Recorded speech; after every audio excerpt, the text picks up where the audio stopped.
Demi-finale allée de cette Young Hockey League entre le Bracks-Ghata et le Racing, avec une première occasion pour le Bracks-Ghata sur PC et cet arrêt de Gukasov qui passe entre ses jambes, et heureusement de la vignette derrière était là pour dégager devant le donneur, devant l'hôte qui était prêt au tip-in et aller la pousser au fond.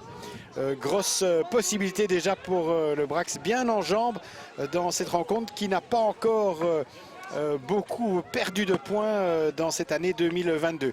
Le Racing de son côté avec Charlie allait bien combiner et tenter d'ouvrir ici la marque, mais il y avait évidemment une bonne défense autour de Walter. On revoit ici la phase avec notamment Bickens et puis l'œil part aussi qui est intervenu. Et puis cette perte de balle récupérée par Mazzilli. Et Mazzilli, l'Argentin, qui ouvrait le score sur ce service de Van Bison et de De Vogt, qui avait récupéré dans l'entrejeu. On voit ce dégagement approximatif. Van Bison d'abord, et puis en relais avec De Vogt, qui passait Xavier, et la défense, et Troyens qui était revenu.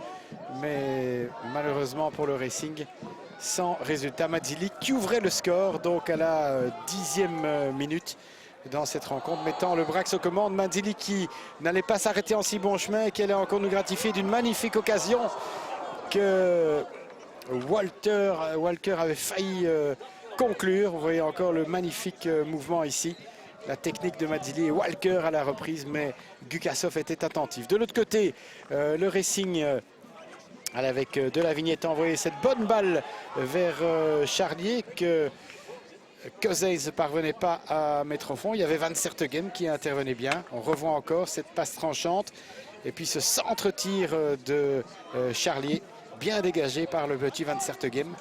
Van Sertegem d'ailleurs qui allait lui-même alerter Walker et qui tirait, mais à côté du but défendu par Gukasov, le but des Racingmen. 1-0 donc toujours dans ce deuxième quart. On voit encore ici le tir à la retourne de Walker. Et puis c'est sur PC que le Racing allait être dangereux, avec un bel arrêt de Walter, le gardien allemand du Bracks-Ghata, qui lit toujours bien le jeu sur cet envoi puissant de Tanguy Cousins. On revoit encore bien servi par Wenier. Et il y avait également l'œil part qui était là pour dégager. De l'autre côté, donc dans le troisième quart, toujours sur PC, nouveau sauvetage de Walter sur cet envoi de Cousins. Réflexe de Walter à même la ligne, qui a bougé et pris la bonne trajectoire pour que cette balle ne rentre pas. Et le Racing allait continuer à presser avec notamment Troyens qui servait bien Charlier, et Charlier qui concluait et recollait au score pour le Racing avec ce but 1-1. Et on voit que Meurmans aussi avait prêté son concours à cette action. Et Charlier de ce tir puissant qui trompait Walter.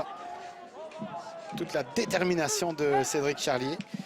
Le Bracks n'allait pas s'arrêter en si bon chemin et allait continuer à mettre la pression avec Onana notamment.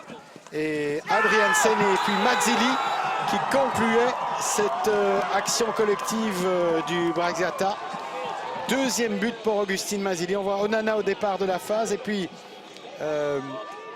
Walter, Adriansen et encore Mazzilli à la conclusion. Un peu oublié dans la défense, là, il était derrière Hippolyte de la Vignette. Même si on réclamait une poussée dans le chef des Racingmen. Le Racing qui allait encore se créer des occasions sur PC avec cet envoi de Charlier sur cette variante de Cousins. Cousins qui s'était blessé dans la rencontre, au même titre que Wenier d'abord. Et encore une fois Walter à la bonne place. Score final donc 2-1. Le Bracks gagne la première manche.